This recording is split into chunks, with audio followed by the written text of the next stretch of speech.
Correcto, creo que, a ver, ¿cuántos asistentes hay? Creo que podemos empezar, ¿no? Sí, Víctor. Ya, correcto. Se logra ver, ¿no? La pantalla claramente. Sí se ve. Ya, listo, gracias. Ok, entonces el tema que nos reúne es, bueno, según el sílabus, demencia. Según la clasificación de CM5, pues estamos refiriéndonos al trastorno neurocognitivo mayor, teniendo en cuenta que un paso previo, desde el punto de vista diagnóstico, es el deterioro cognitivo o leve, ¿no? Entonces, cuando nos encontramos ante un deterioro cognitivo mayor, estamos frente a evidencias clínicas de un declive cognitivo con impacto significativo, ¿no? Sobre la vida basal, las actividades basales de rendimiento del paciente, ¿no? Refiriéndonos al compromiso de uno o más dominios cognitivos. Ahí tenemos unos ejemplos: la atención compleja, funciones ejecutivas, aprendizaje y memoria. Dentro de otras tenemos el lenguaje y bueno, las funciones cerebrales superiores, que son cada uno de los dominios cognitivos a los que nos vamos a referir más adelante. Entonces, como criterios diagnósticos debemos tener, ¿no? Un deterioro cognitivo respecto a un basal del paciente notado por el propio individuo o documentado a través de un instrumento, ¿no? Neuropsicológico aceptado, estandarizado, validado. Para eso tenemos distintas pruebas que vamos a ver luego. Y que a su vez este declive cognitivo tendría que interferir con la autonomía del individuo o con el desempeño en sus actividades cotidianas, ya sea personales, domiciliarias, laborales. Y que además necesitamos descartar que no coexista o no esté en medio de un síndrome confusional, ¿no? Que viene a ser otro trastorno más transitorio de instalación más rápida, aguda o subaguda. Y que además se descarte que estos síntomas que vamos a ver en el paciente no se expliquen de mejor manera por algún otro trastorno mental, como por ejemplo los trastornos depresivos mayores o la esquizofrenia, que algunos de los signos o síntomas pueden estar compartidos. Entonces, dentro de los dominios cognitivos que hemos mencionado anteriormente está pues el aprendizaje, la memoria, el lenguaje, funciones ejecutivas, atención compleja, ¿no? Que tendría que ver con la concentración, por ejemplo, a nivel perceptivo motor y la cognición social. Tenemos que generalmente la demencia está presente digamos, con mayor frecuencia en adultos mayores, sin que esto quiera decir que es el grupo etario exclusivo, ¿no? Como para este tipo de trastorno. De ahí que dentro de los factores predisponentes o factores de riesgo no modificables está la edad, ¿no? Como el factor más importante, porque a medida que avanza la edad, a partir de los 60, 65 años, el porcentaje o la prevalencia de la demencia incrementa notoriamente. Enfermedades como la de Alzheimer tienen a su vez factores, digamos, particulares, propios descritos, ¿no? Como factores genéticos, ¿no? Alteraciones en el gen de la apolipoproteína E, que tiene mucho que ver con el ensamblaje estructural de las neuronas, más prevalente en el sexo femenino. Una historia de hipertensión sistólica, sobre todo no muy bien controlada, y presencia de algunos metales pesados como el aluminio, por ejemplo. Dentro de las demencias vasculares, allí tenemos la vinculación con todo lo que son los factores de riesgo cardiovascular, como la hipertensión arterial esencial, crónica, la diabetes, obesidad, algunos tipos de arritmias cardíacas, sobre todo las que no tienen un buen control farmacológico. Eh, en la etiología, por consiguiente, se describen pues muchas causas, ¿no? Desde las causas primarias a las secundarias. Entonces allí tienen algunos ejemplos que vamos a ir describiendo más adelante. Se dice que, digamos, hay situaciones que conllevan a la demencia que pueden prevenirse respecto a actividades basales, actividades en el orden de la prevención de esta enfermedad, ¿no? O la prevención de factores de riesgo que pueden conllevar a esta enfermedad. Entonces, por ejemplo, una buena educación, digamos, está en relación inversamente proporcional a la producción de demencia, ¿no? De ahí que mm, se recomienda un entrenamiento cognitivo, reducir factores inflamatorios, ¿no? Que pueden ir a afectar el cerebro. A veces se usan corticoides o antiinflamatorios no esteroideos. La dieta mediterránea es la dieta más conveniente o recomendada con estos fines preventivos, ¿no? Lógicamente, disminuir otros factores de riesgo cardiovascular como el tabaquismo, la obesidad, etc. Y aquí tenemos un cuadro que más o menos les brinda la información respecto a los factores de riesgo. Los poco conocidos o desconocidos, más o menos un 60 o más porcentaje, pero el 40% aproximadamente son factores de riesgo potencialmente modificables y que podemos allí como que tener un mayor hincapié en cuanto a la prevención del desarrollo de demencia en pacientes que por lo demás pueden tener una historia familiar, ¿no? Quizás allí una carga genética inexorable, pero factores de riesgo modificables como por ejemplo una pobre educación, ¿no? Un gran porcentaje, lo mismo que la pérdida auditiva. La hipoacusia crónica es un factor de riesgo dentro de este 40% muy importante. Entonces, a veces no se le toma muy en cuenta como para poder corregir este defecto auditivo y de esta manera estamos brindándole mayor calidad de vida y también disminuyendo grandemente el riesgo de desarrollo de demencia. En menor porcentaje, por ejemplo, está el tabaquismo, historia de depresión, sobre todo depresión crónica, aislamiento social, lo que sucedió hace pocos años con lo de la pandemia, ¿no? Eh, Se incrementaron los casos de deterioro cognitivo en adultos mayores, sobre todo, y que, dicho sea de paso, fue el grupo etario que fue, digamos, casi sistemáticamente aislado, ¿no? Quien no ha tenido familiares adultos mayores a quienes se les dejó de visitar con la frecuencia habitual, se les tenía casi en aislamiento con fines de protección y prevención, ¿no? Frente a esta pandemia.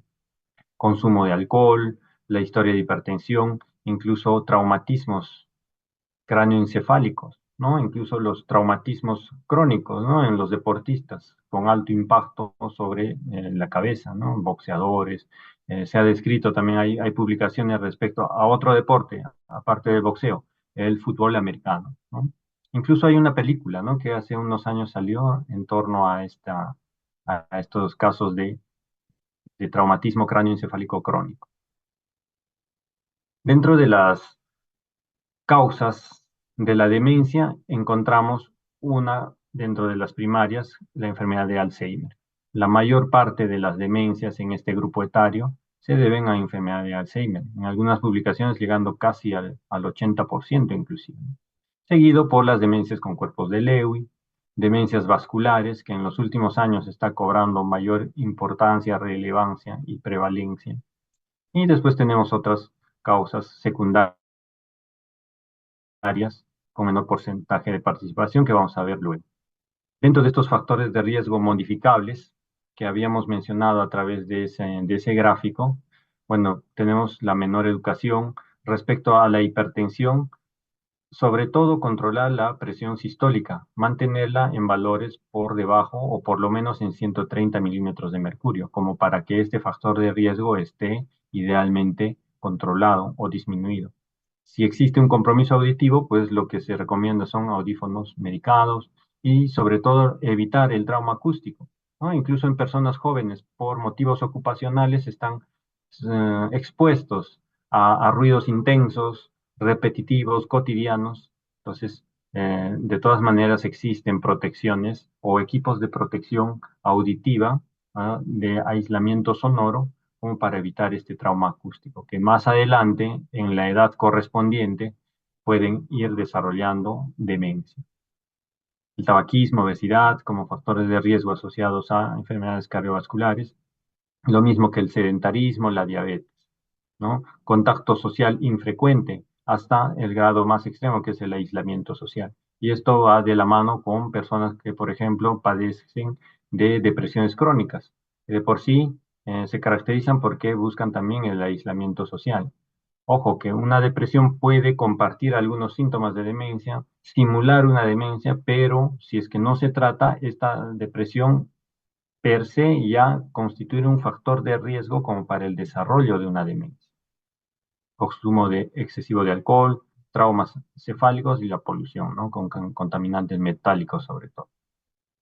Entonces, en la clasificación tenemos pues las demencias primarias, que pueden ser puras o con algunos síntomas adicionales a las que les han denominado demencias plus, primarias plus, y las demencias secundarias.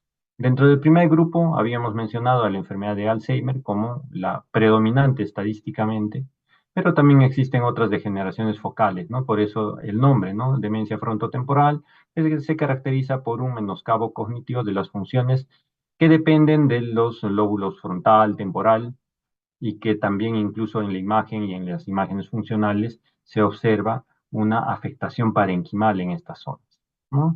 Después está, por ejemplo, la atrofia posterior cortical, ¿no? Como la otra, estadísticamente, digamos, en tercer lugar respecto a este grupo. La enfermedad de Alzheimer, siendo la más común, es también una de las demencias primarias que han sido más estudiadas, ¿no?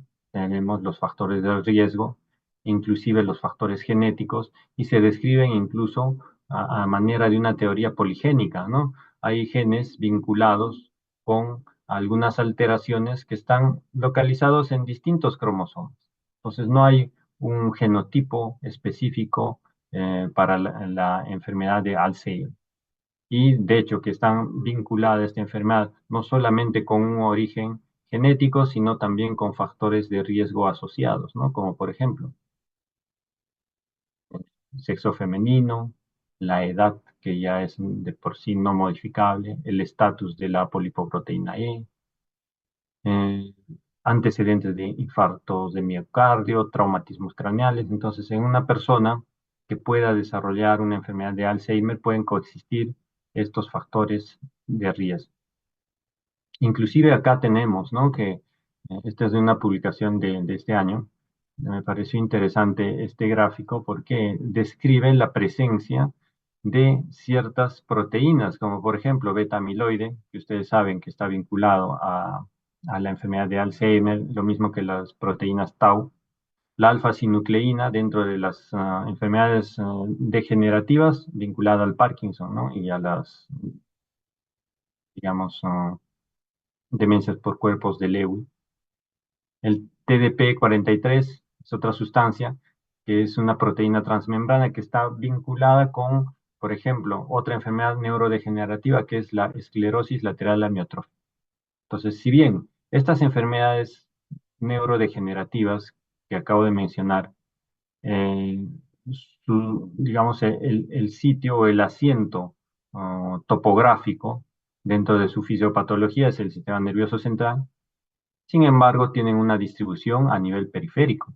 Vean ustedes, ¿no? Por ejemplo, a nivel del hígado se encuentra beta amiloide, placas de beta amiloide, ovillos de proteína tau y también el TDP-43, que habíamos dicho que está presente en la esclerosis lateral amiotrófica, ELA, ¿no? Y así otros ejemplos, ¿no? Por ejemplo, en la piel, en el músculo, en los huesos, tenemos también proteína tau, TDP-43, etcétera.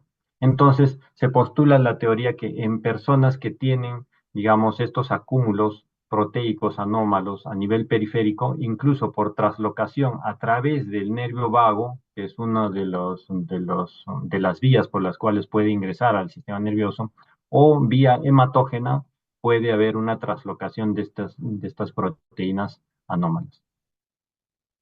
Entonces, en la enfermedad de Alzheimer se postulan las hipótesis fisiopatológicas, ¿no? Por ejemplo, una disfunción colinérgica, ¿no? Donde la sustancia involucrada es la acetilcolina. Y se dice que existiría pues menor nivel o un nivel bajo de acetilcolina o un incremento de la actividad de la acetilcolinesterasa.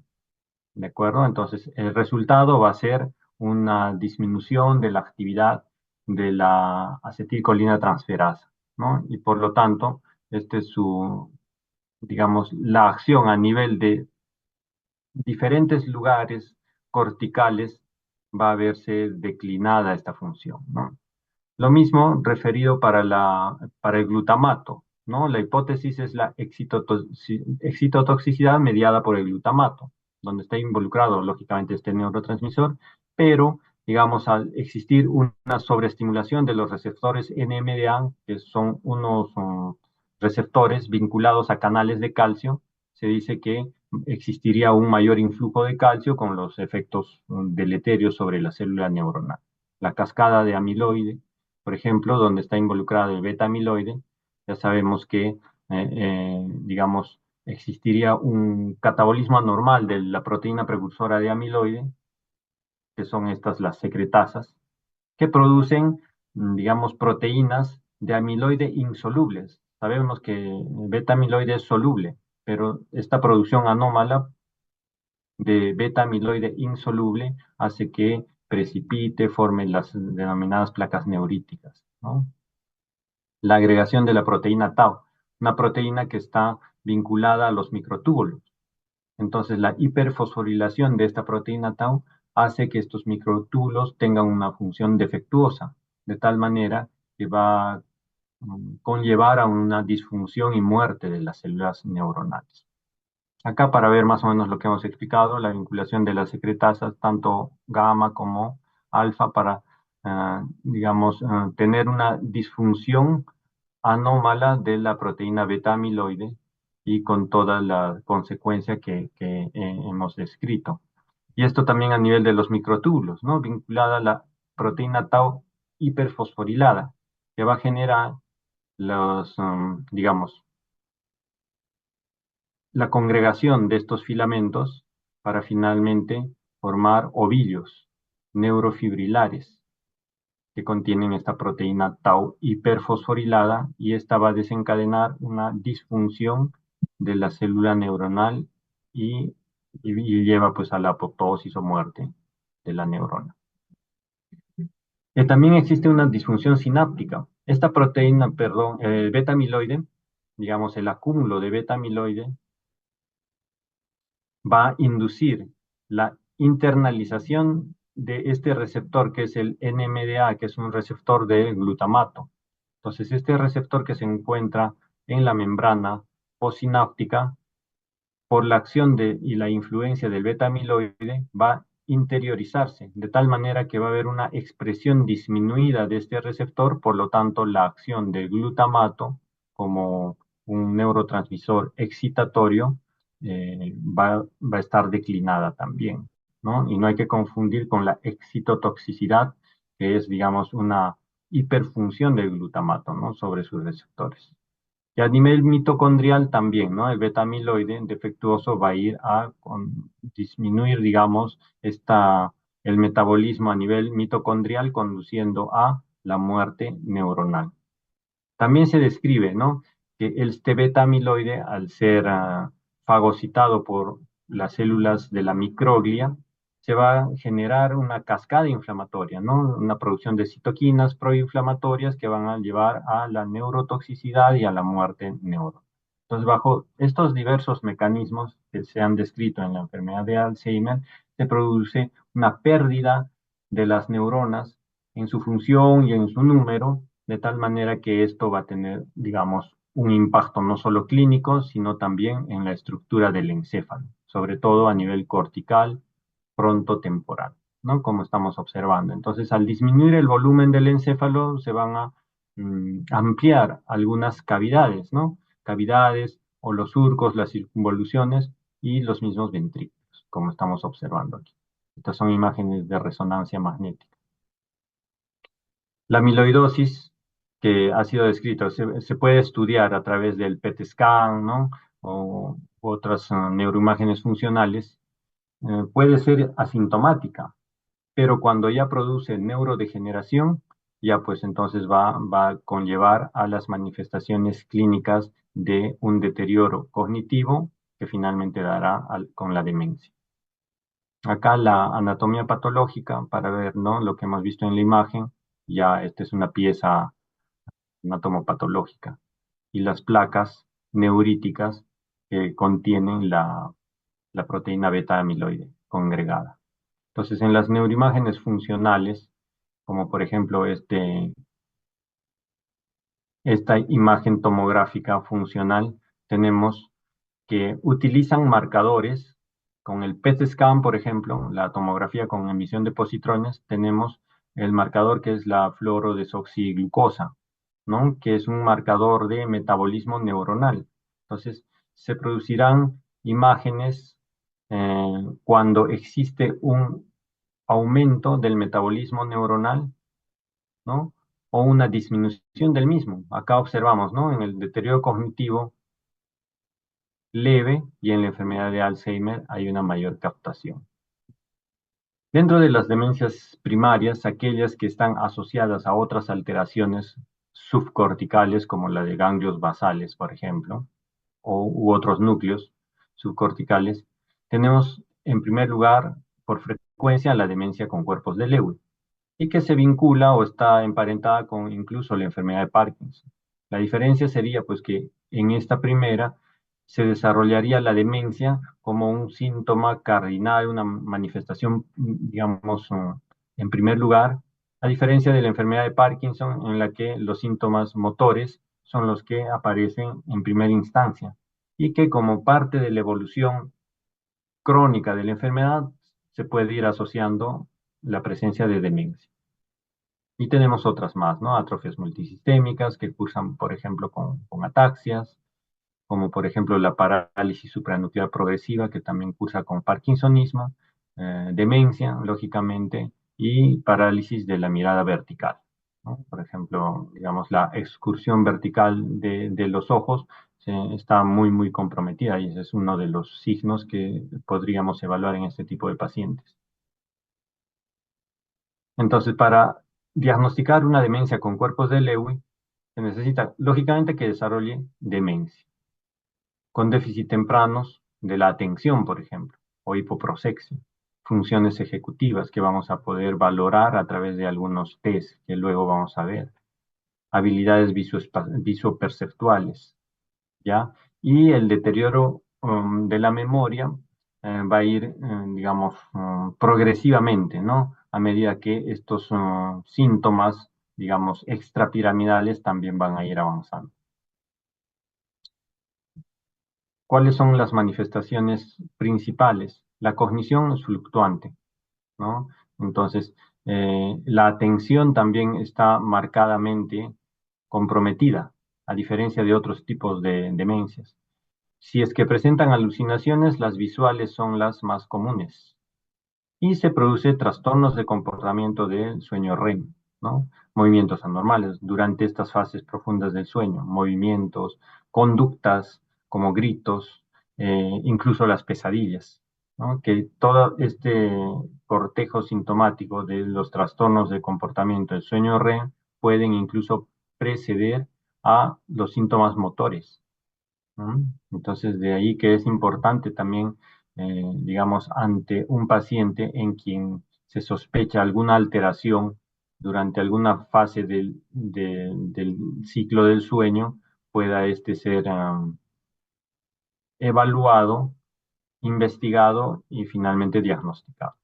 Y el parkinsonismo, ¿no? Entonces, el parkinsonismo es un síndrome que se caracteriza por ejemplo, bradicinesia, temblor en reposo, generalmente asimétrico, rigidez, la denominada rigidez en rueda dentada, como lo que se presenta en la enfermedad de Parkinson, ¿no? Pero como síndrome, este parkinsonismo está asociado a este deterioro cognitivo en la demencia de cuerpos de Lewy.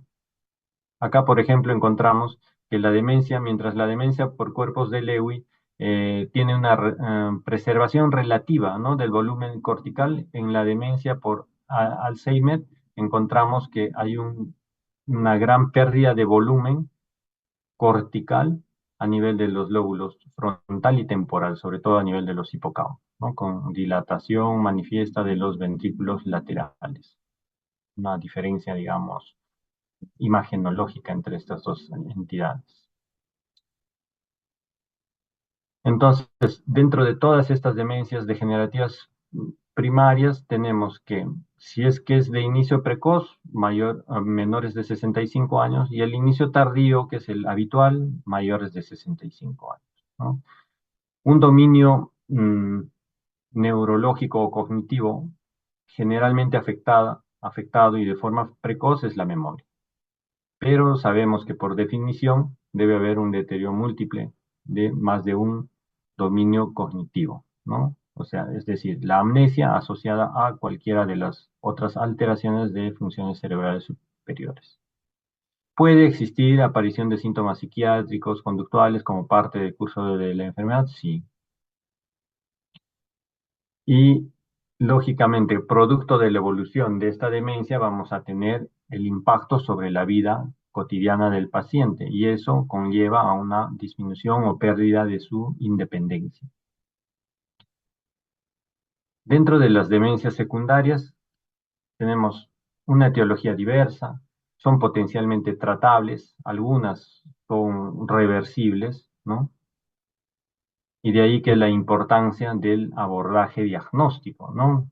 Tenemos estos grupos, ¿no? Demencias de origen vascular asociado a factores de riesgo vascular, que puede ser asociado a un infarto a partir de un momento determinado o el acúmulo de un proceso aterosclerótico de pequeños vasos que va a ir produciendo microisquemias cumulativas, ¿no? Infecciones, ya sean agudas como encefalitis herpética, por ejemplo, que va a afectar los lóbulos frontales y temporales de forma bilateral, puede dar un gran compromiso neurológico y muchas veces irreversible si es que no se diagnostica oportunamente.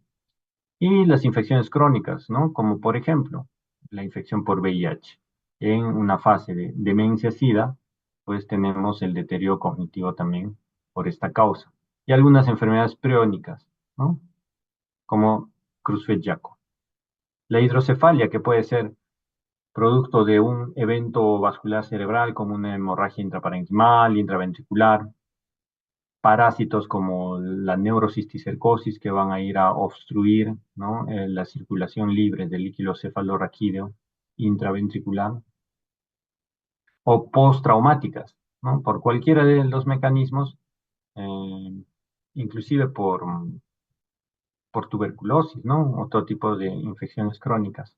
Entonces, la obstrucción de la circulación normal, que puede alterar tanto la producción como la reabsorción del líquido cefalorraquídeo, conlleva a la producción de hidrocefalia. Y esta, en la medida que sea, pues, cada vez hipertensiva y progrese, va a ir comprometiendo el parénquima cerebral, ¿no? Y produciendo un deterioro cognitivo progresivo.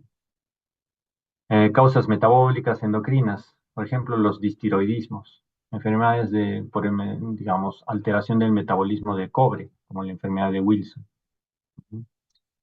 Tenemos dentro de las metabólicas también las asociadas a diabetes, ¿no? Diabetes mellitus, ¿no? Como un factor de riesgo cardiovascular, se estaría asociando a causas vasculares, ¿no?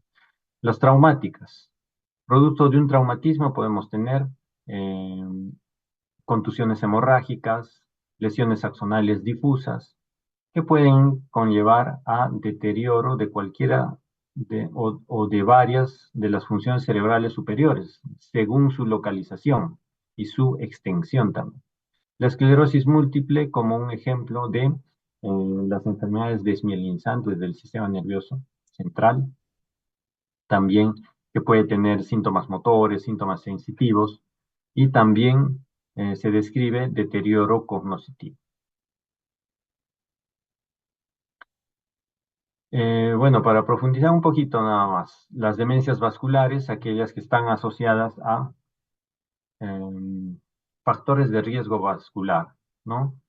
Eh, Su inicio se puede precisar con más exactitud en algunos casos, ¿no? Por ejemplo, aquellos que han sufrido un infarto cerebral en un momento dado, incluso motivo por el cual acuden a la emergencia y es hospitalizado el paciente, ¿no? Si es un infarto que compromete los lóbulos o un lóbulo frontal o temporal o ambos, eh, van a tener como secuela un deterioro de estas funciones cerebrales, ¿no? Memoria, lenguaje, cálculo, la praxia, etcétera, ¿no? Según su distribución, pueden ser infartos o lesiones corticales, subcorticales, la enfermedad de Bieswanger que viene a ser simplemente pues aquella leucoariosis o gliosis de la sustancia blanca periventricular en el contexto de una enfermedad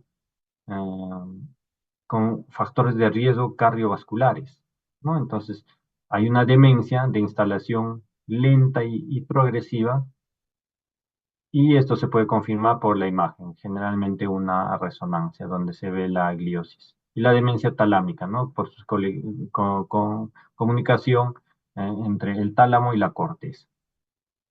Acá, por ejemplo, la arteriopatía hipertensiva, que puede tener varias formas de presentación, como por ejemplo microsangrados, ¿no? O simplemente dilatación de los espacios perivasculares, los denominados espacios de Virchow-Robin, ¿no?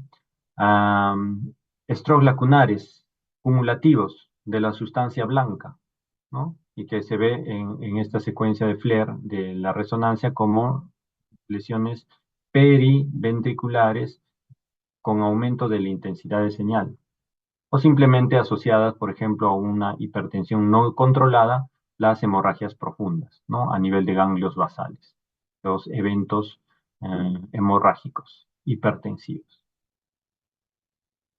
Dentro del espectro, por ejemplo, de la um, angiopatía amiloide, tenemos también microsangrados. Si es que se presenta hemorragias lobares, estas son, como su nombre indica, superficiales, ¿no? Lobares, a diferencia de las hipertensivas que son más profundas a nivel de ganglios basales. Siderosis, ¿no? En algunas secuencias, por ejemplo, en eco de gradiente, en la resonancia se puede ver estos acúmulos, ¿no? De los derivados hemáticos. Igual pueden tener hiperintensidad de señal de la sustancia blanca, hemorragias subaracnoideas que pueden observarse en una tomografía, por ejemplo, ¿no? En los surcos. Y también algunas dilataciones de los espacios de Virchow-Robin.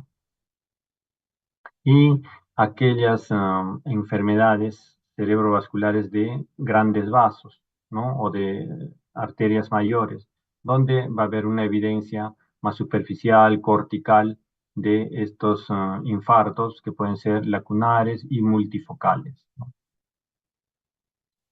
Dentro del cuadro clínico de una demencia, tenemos que describir a los síntomas cognitivos, pero también podemos describir los síntomas psiquiátricos o mentales o asociados al comportamiento.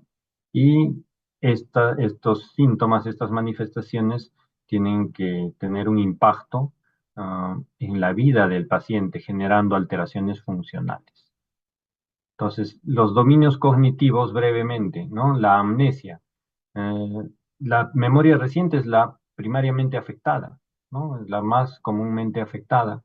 Y luego ya pues se tendrá una alteración de la memoria remota en una evolución ya más crónica de la enfermedad, lógicamente que teniendo un mayor impacto sobre la independencia del paciente, ¿no? Entonces, en la pérdida de la memoria reciente, la dificultad es para retener información nueva, ¿no? Frecuente en las personas, en los ancianos, a quienes se les brinda determinada información, se les da algún encargo y lo olvidan fácilmente, ¿no? Y son capaces de recordar hechos de su juventud, por ejemplo. Dentro de los trastornos del lenguaje, también, ¿no? Por ejemplo, un rasgo inicial en la demencia es la denominación alterada y la comprensión gramatical, ¿no? Entonces, pero cuando ya esta evoluciona, llegan al mutismo, es decir, la producción verbal también se va a ir comprometiendo, teniendo en cuenta que en el lenguaje se describen, ¿no? Cuatro aspectos, ¿no? Para ser evaluados y valorados, que viene a ser la expresión, donde está vinculada el área de Broca, por ejemplo, el área primaria del lenguaje, la comprensión, el área de Wernicke, y luego tenemos la denominación y la repetición. Entonces, en base a estos cuatro aspectos es que se evalúan los diferentes tipos de afasia. La praxia, que vendría a ser aquella ejecución de actos previamente aprendidos. En la demencia se denomina la alteración apraxia. Entonces el paciente va a tener un deterioro de la capacidad de ciertas actividades, ¿no? En la ejecución de ciertas actividades.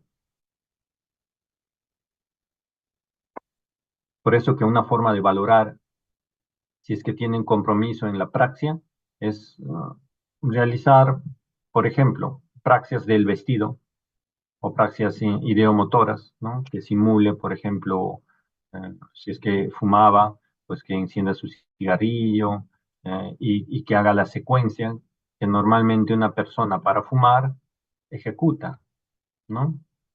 O quitarse la camisa, desabotonarse y luego volvérsela a poner. Entonces, en la vida cotidiana, esta apraxia va a dar al paciente una incapacidad para el manejo de objetos habituales, ¿no? Por ejemplo, común, el control remoto del televisor, o dejan la cocina encendida o con la llave del gas abierta, etcétera, ¿no? Tienen olvidos de esas actividades cotidianas, ¿no?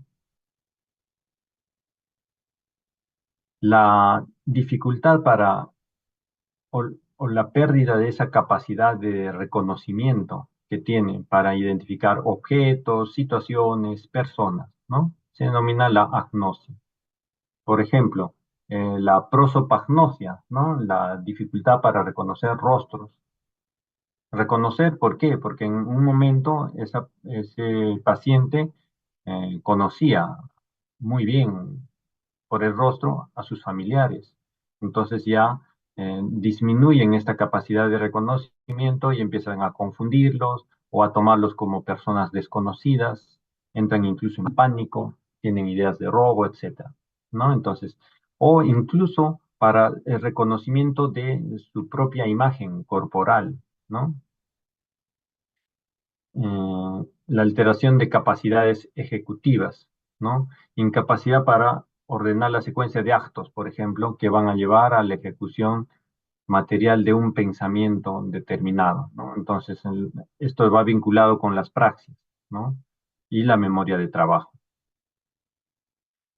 Alteración en la orientación. Lo primero que se afecta es la orientación temporal, luego la espacial y finalmente la orientación en persona, ¿no? Tienen falsos reconocimientos inclusive.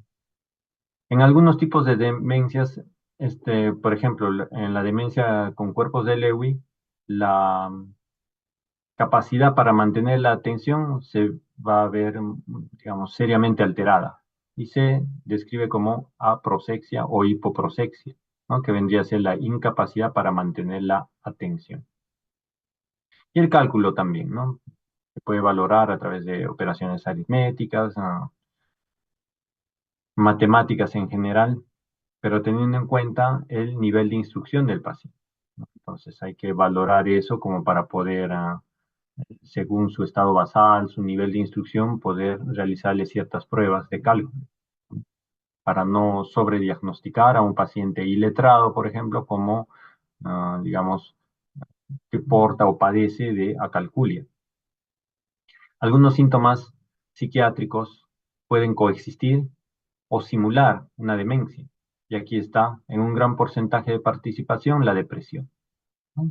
Pero también existen otras alteraciones como la manía, ideas delirantes, sobre todo como habíamos mencionado, ¿no? Es frecuente las ideas de robo, se vuelven suspicaces, ¿no? Hasta creen que sus familiares, a quienes a veces ya no reconocen, son ladrones, ¿no? Que se entraron a su casa, le están robando sus pertenencias, etcétera. O ideas de abandono, ¿no? Cuando salen, digamos, los familiares, los miembros de la familia, y se queda el anciano en casa, pues lo encontramos llorando. ¿Por qué? Porque creía que ya se habían ido, lo habían abandonado.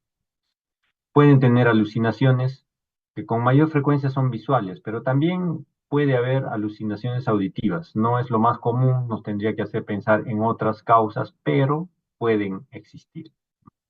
Falsos reconocimientos, ¿no? Es decir, se presentan, por ejemplo, la dificultad para reconocerse a sí mismos ante un espejo, por ejemplo. Llegan a esos extremos. Los cambios de la personalidad, sobre todo en alteraciones frontales, ¿no? A veces se exageran rasgos previos, ¿no? Si era, por ejemplo, una persona irascible, adusta, entonces su carácter como que se acentúa en esos rasgos, ¿no? Si era, por ejemplo, una persona disciplinada, puntual, entonces si es que exagera estos rasgos previos, se vuelve pues altamente demandante y exigente con relación al tiempo, a la puntualidad, ¿no? Algunos trastornos del comportamiento propiamente, ¿no? El vagabundeo, por ejemplo, es frecuente, que tienen, digamos, conducta errática, ¿no? No finalística, pueden tener incluso agitación psicomotriz, sobre todo cuando se asocia a un paciente con demencia, se le hospitaliza, se le cambia de su ambiente habitual por una hospitalización médica o quirúrgica y presentan un síndrome confusional agudo y es frecuente observar en estos pacientes una agitación psicomotriz. Conductas repetitivas o estereotipadas, ¿no? Se ponen a arreglar determinadas, no sé, pues prendas de vestir, algunos objetos en la sala y están que lo arreglan y lo vuelven a arreglar y así durante todo el día, ¿no? Conductas repetitivas, conductas anormales, incluso trastornos de comportamiento sexual. Existe la erotomanía, por ejemplo. Hay algunos ancianos que incrementan digamos, uno de esos rasgos es la hipersexualidad, ¿no? Incluso hacen comentarios, digamos, con mucha lascividad o incluso pueden tener tendencia a la agresión sexual, ¿no? Trastornos de la alimentación, eh, hiporexia, o lo contrario. Hay personas que pierden, digamos, esa, esa capacidad de reconocimiento de la saciedad. Y habiendo, por ejemplo, tomado desayuno, a la media hora están reclamando que no se les ha dado su desayuno y que quieren desayunar, ¿no? Habiendo ya tomado un desayuno o con el almuerzo puede suceder eso. Entonces, pierden esa capacidad de reconocimiento de ese estado de saciedad que uno normalmente adquiere luego de ingerir sus alimentos. Algunos pacientes llegan a la incontinencia de esfínteres también, ¿no? El control esfinteriano depende de nuestro sistema autonómico, pero también está vinculado a la cognición, ¿no? Una, una función cognitiva alterada, digamos, de forma crónica y más profunda, ya hace que estos pacientes pierdan esa continencia de los esfínteres. ¿Por qué? Porque estos esfínteres, o la función esfinteriana también tiene, digamos, un control cortical.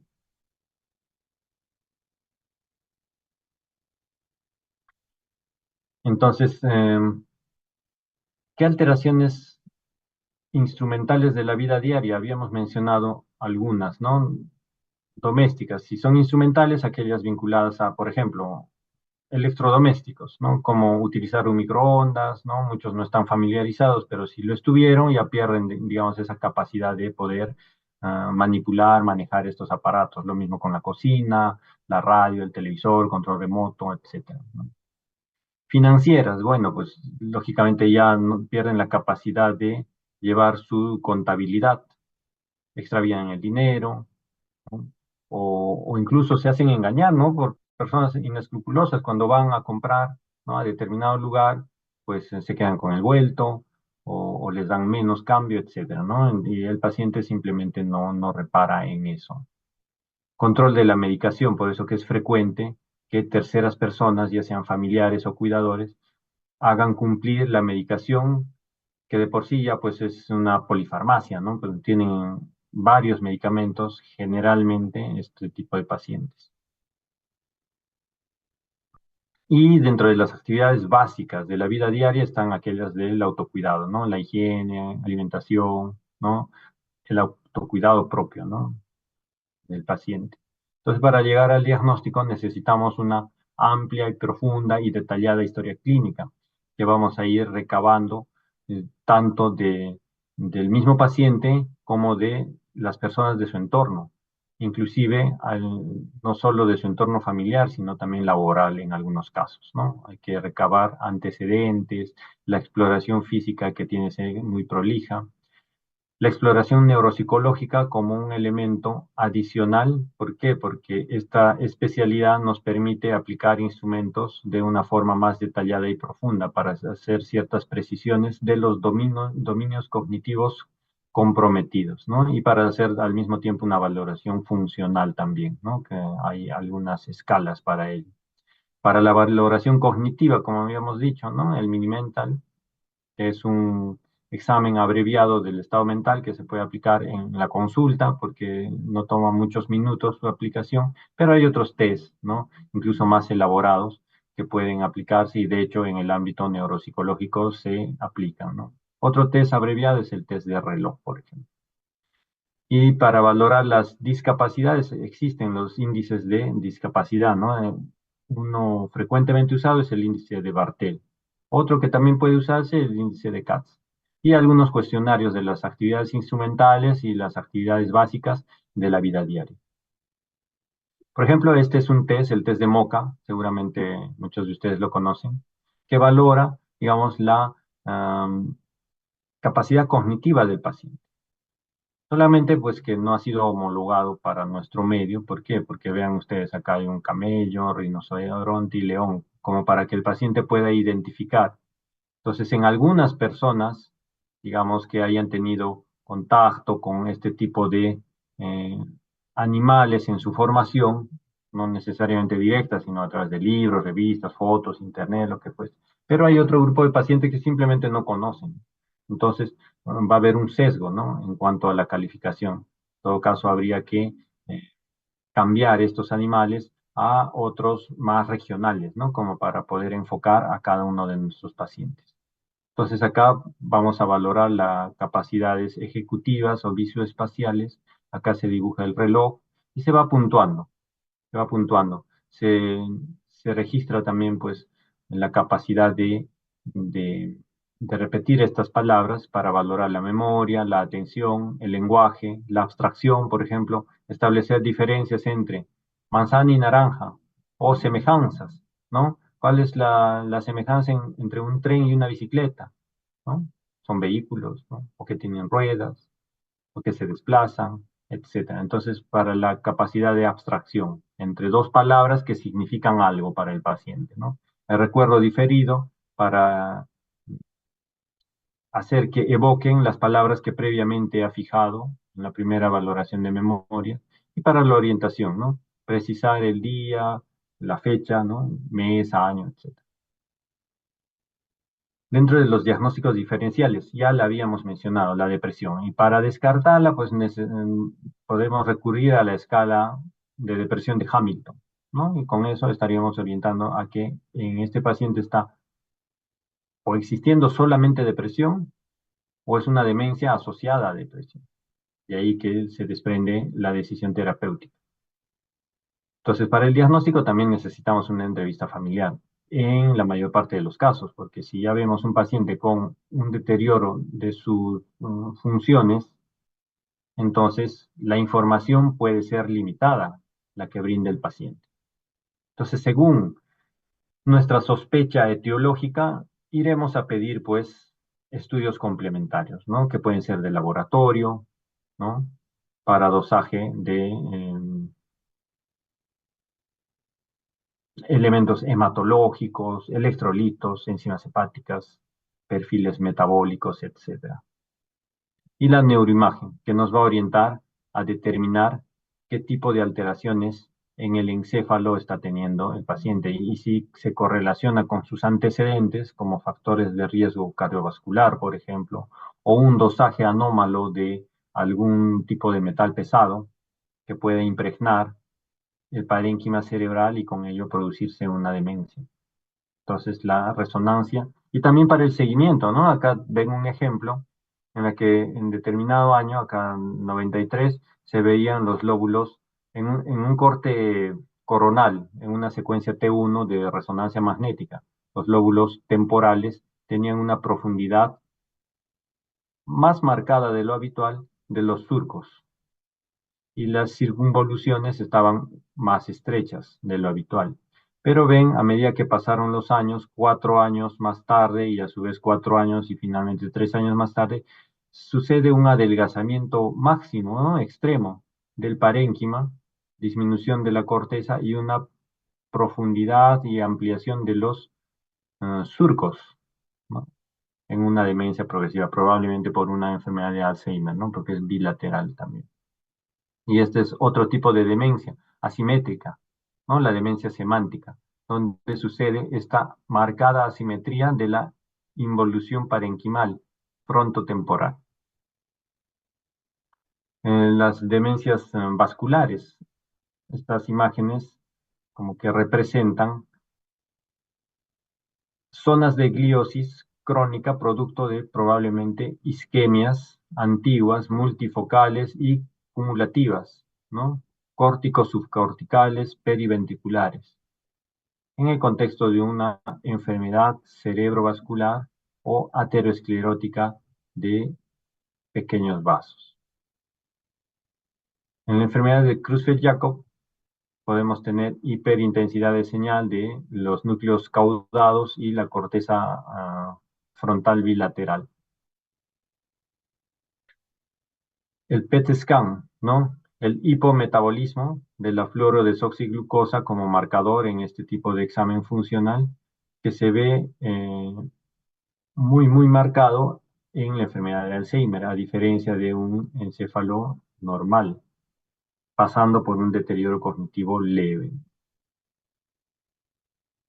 Entonces, un diagnóstico diferencial, deterioro cognitivo leve, el mismo que no va a tener un impacto importante, relevante en la vida de la persona o en la funcionalidad de la persona, ¿no? Otros, los trastornos afectivos como la depresión, pero también otro tipo de trastornos afectivos como el síndrome bipolar o antiguamente llamado pues la enfermedad maníaco-depresiva, ¿no?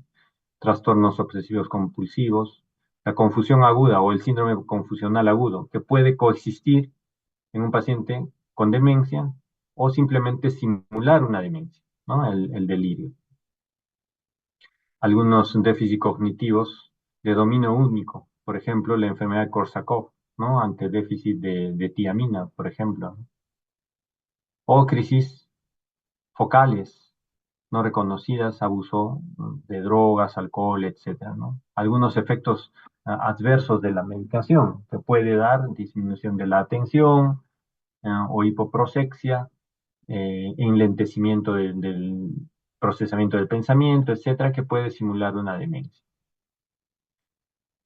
¿Qué es lo que deberíamos tener en cuenta como acá estamos mencionando banderas rojas, ¿no? Signos de alerta cuando es inicio joven? Generalmente no tienen un buen pronóstico cuando hay estas banderas rojas, ¿no? Inicio joven, generalmente la progresión es mayor, ¿no? Eh, cuando es una progresión rápida, la demencia rápidamente progresiva, digamos, muy sobresaliente en este rasgo es la enfermedad de Creutzfeldt-Jakob y no tiene buen pronóstico, ¿no? La enfermedad priónica. Incontinencia temprana u otros signos autonómicos, ¿no? También. Signos de déficit neurológicos focales, ¿no?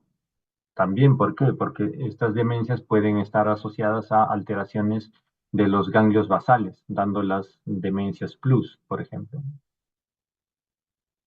Y un signo que no tiene, digamos, un buen pronóstico, pues es cuando ya en la neuroimagen parenquimatosa es anormal, como las que hemos visto, ¿no? Anteriormente, ¿no? Disminución del volumen difuso del parénquima encefálico, ¿no?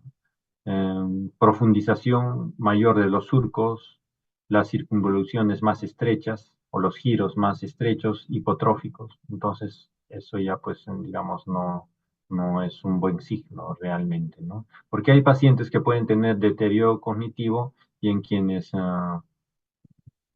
se describen neuroimágenes dentro de límites normales como para la edad del paciente. Entonces, eso tendría mejor pronóstico en todo caso. Pero en los que ya hay una evidencia donde hay una pérdida marcada del volumen parenquimal cerebral, pues eso ya es, digamos, algo inexorable para una enfermedad neurodegenerativa.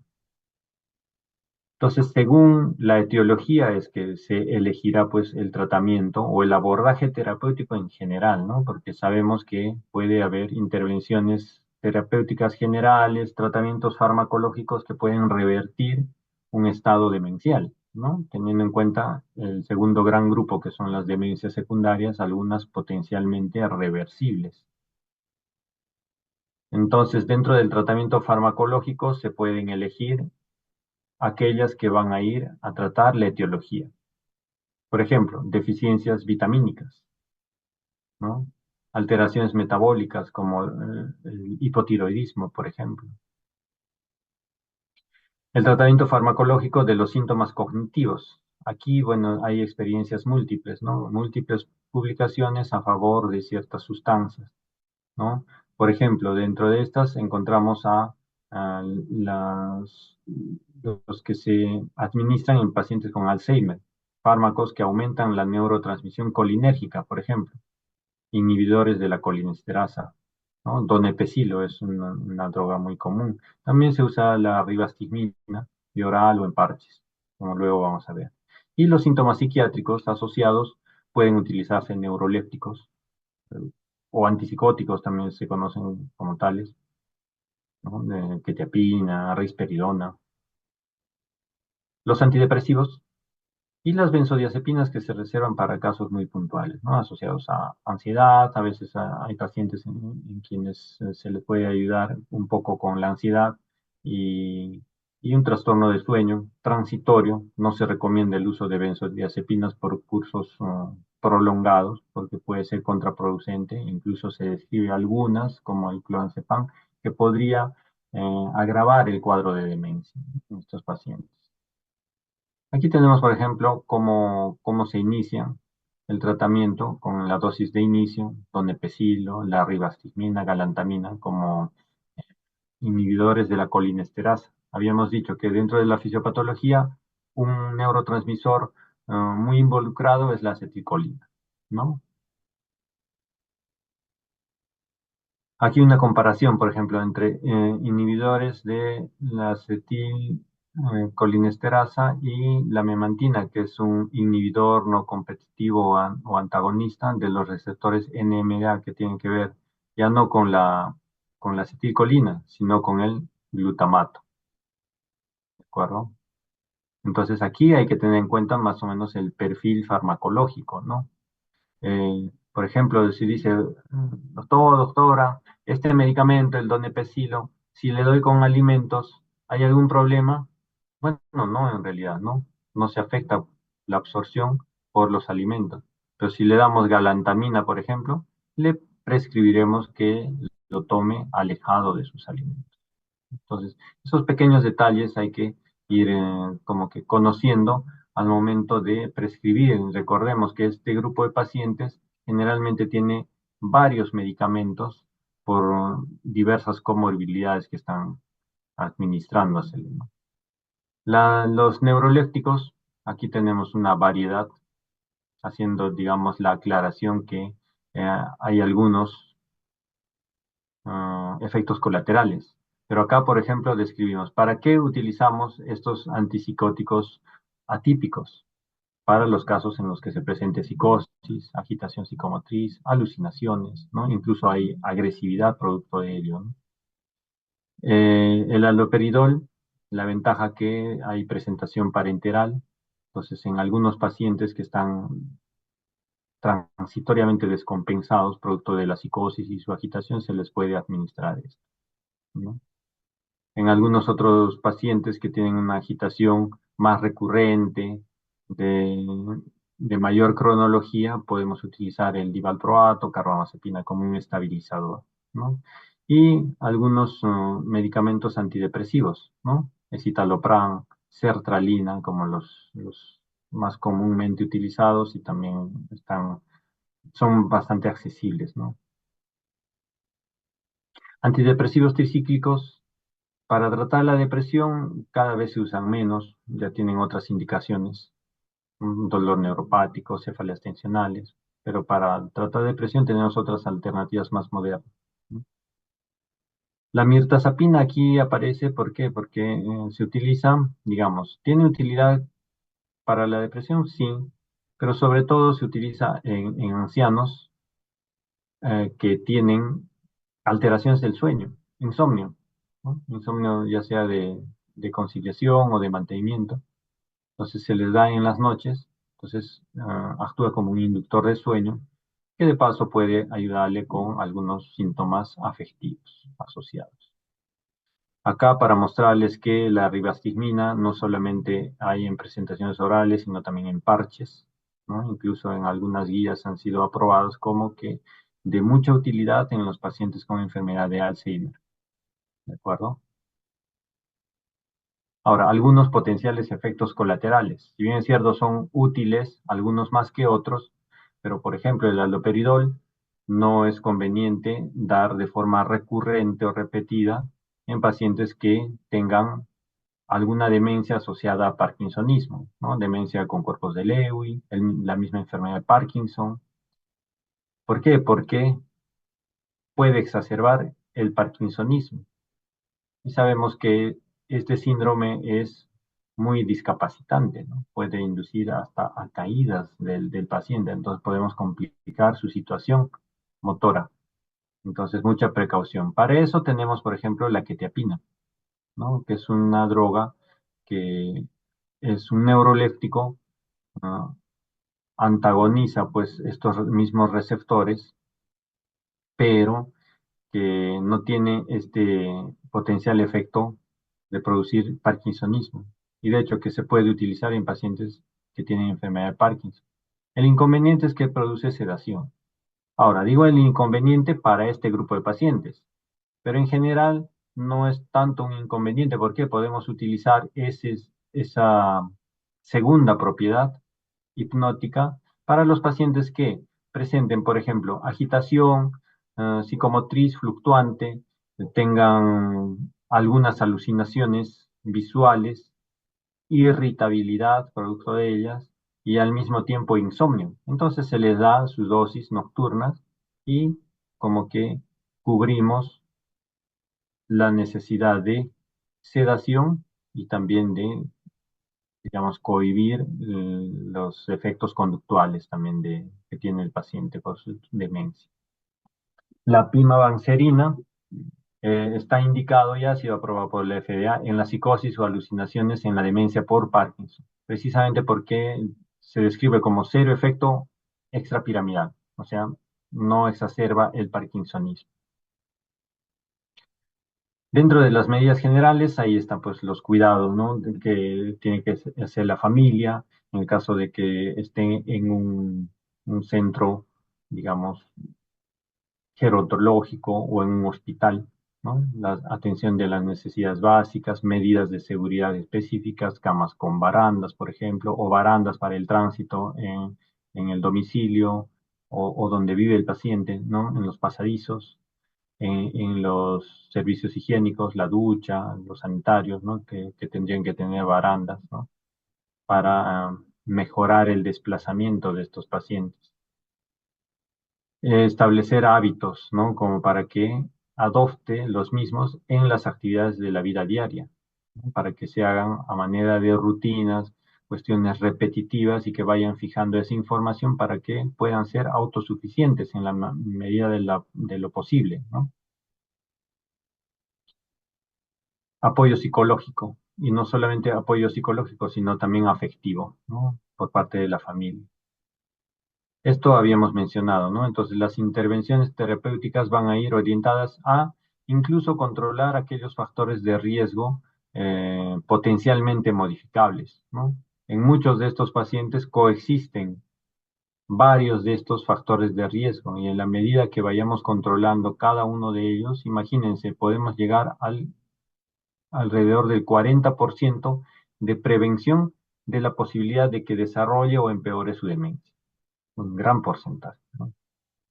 Dentro de los nuevos tratamientos, Incluso algunos estaban en distintas fases de estudio, ¿no?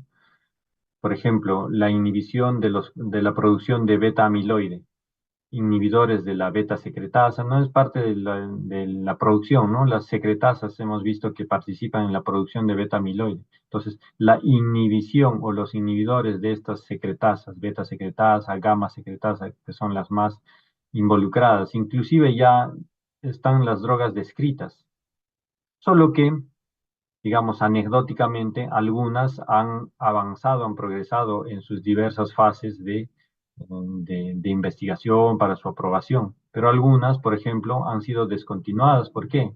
Porque se mostró, por ejemplo, un empeoramiento cognitivo o simplemente una falla del tratamiento, ¿no? Entonces, si la cognición se vio empeorada, entonces había motivos más que suficientes como para descontinuar estas investigaciones o la introducción de estos nuevos fármacos. Pero sigue pues la ciencia avanzando y se van introduciendo nuevos fármacos, ¿no? Por ejemplo, ¿no? Amilomotid, ¿no? Que promueve el aclaramiento de beta amiloide. Sabemos que el beta amiloide es una proteína eh, menos soluble de lo habitual y que se va acumulando formando placas, ¿no? Las placas de beta amiloide o las placas neuríticas, cuando ya este beta amiloide produjo muerte neuronal y los restos de estas neuronas rectos axonales se acumulan junto con las placas de beta amiloide y a esas se denominan placas neuríticas, que de por sí ya desencadenan una cascada proinflamatoria también, ¿no? Y esto también contribuye mm, a generar mayor daño a nivel del cerebro. Entonces, si se promueve un aclaramiento, ese aclaramiento de beta amiloide se puede dosar en el líquido cefalorraquídeo, por ejemplo. Y en una persona con Alzheimer tiene un aclaramiento disminuido. Por lo tanto, los niveles de beta amiloide del isotipo 42, por ejemplo, están disminuidos en el líquido cefalorraquídeo. Entonces, eh, este, esta inmunización activa, por ejemplo, ¿no? Promueve el aclaramiento del beta amiloide, entonces en teoría está disminuyendo la posibilidad de que se formen esas placas neuríticas deleterias como para la neurona. Entonces acá tenemos, por ejemplo, los tipos de inmunización pasiva, los famosos anticuerpos monoclonales, que también algunos están en fases avanzadas, ¿no? De estudios, otras han sido descontinuadas por motivos así similares, ¿no? Eh, Hubo fallo en el tratamiento, empeoramiento, etcétera, ¿no? Pero hay el aducanumab, por ejemplo, ¿no? Ya ha sido aprobado por la FDA para el tratamiento de la enfermedad de Alzheimer. Acá observamos en este siguiente cuadro que los únicos que ya han demostrado beneficios clínicos, a pesar de que hay varios, ¿no? Que han sido estudiados, postulados, pero los únicos que ya demostraron el lecanemab y donanemab, ¿no? Anticuerpos monoclonales. Si bien eh, muchos o varios de estos medicamentos de avanzada o tratamientos de avanzada todavía no llegan a nuestro país, pero la globalización hace que en un futuro próximo seguramente se van a ir incluyendo en el arsenal terapéutico cada vez con más opciones como para tratar, enlentecer la inexorable evolución de esta enfermedad degenerativa. Y también existe, pues, esta publicación es de este año con nanopartículas. Bueno, las nanopartículas ya se vienen como que produciendo hace ya varios años, ¿no? Pero así como los otros estudios, cada vez tienen, digamos, más evidencia científica, ¿no? Estas nanopartículas, que son nanopartículas vinculadas a lípidos, que tienen la capacidad de atravesar la barrera hematoencefálica. Y finalmente, su liberación es el objetivo, ¿no? A nivel intraparenquimal cerebral. O sea, tienen la propiedad de atravesar la barrera hematoencefálica a través de distintos mecanismos, ¿no? De receptores, de endocitosis o a través de las uniones estrechas también. De tal manera que ingresan ¿no? Am, Penetran la barrera hematoencefálica, transportando, digamos, incluso en algunos casos, algunos medicamentos. Hay diferentes formas, ¿no?, de nanopartículas. Por ejemplo, los exosomas, liposomas, con esa configuración, nanopartículas de lípidos sólidos, por ejemplo, o algunos transportadores lipídicos nanoestructurados, ¿no? Entonces, por ejemplo, las modificaciones liposomales. Tenemos liposomas modificados con transferrina, por ejemplo. Angiopep2, Chitosan, que es otra.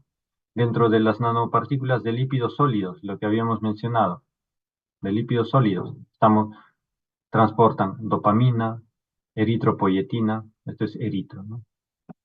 Y los transportadores de lípidos estructurados o nanoestructurados, berberina, donepezilo, miren, este es un fármaco, es un inhibidor de la, o es un anticolinesterásico, ¿de acuerdo?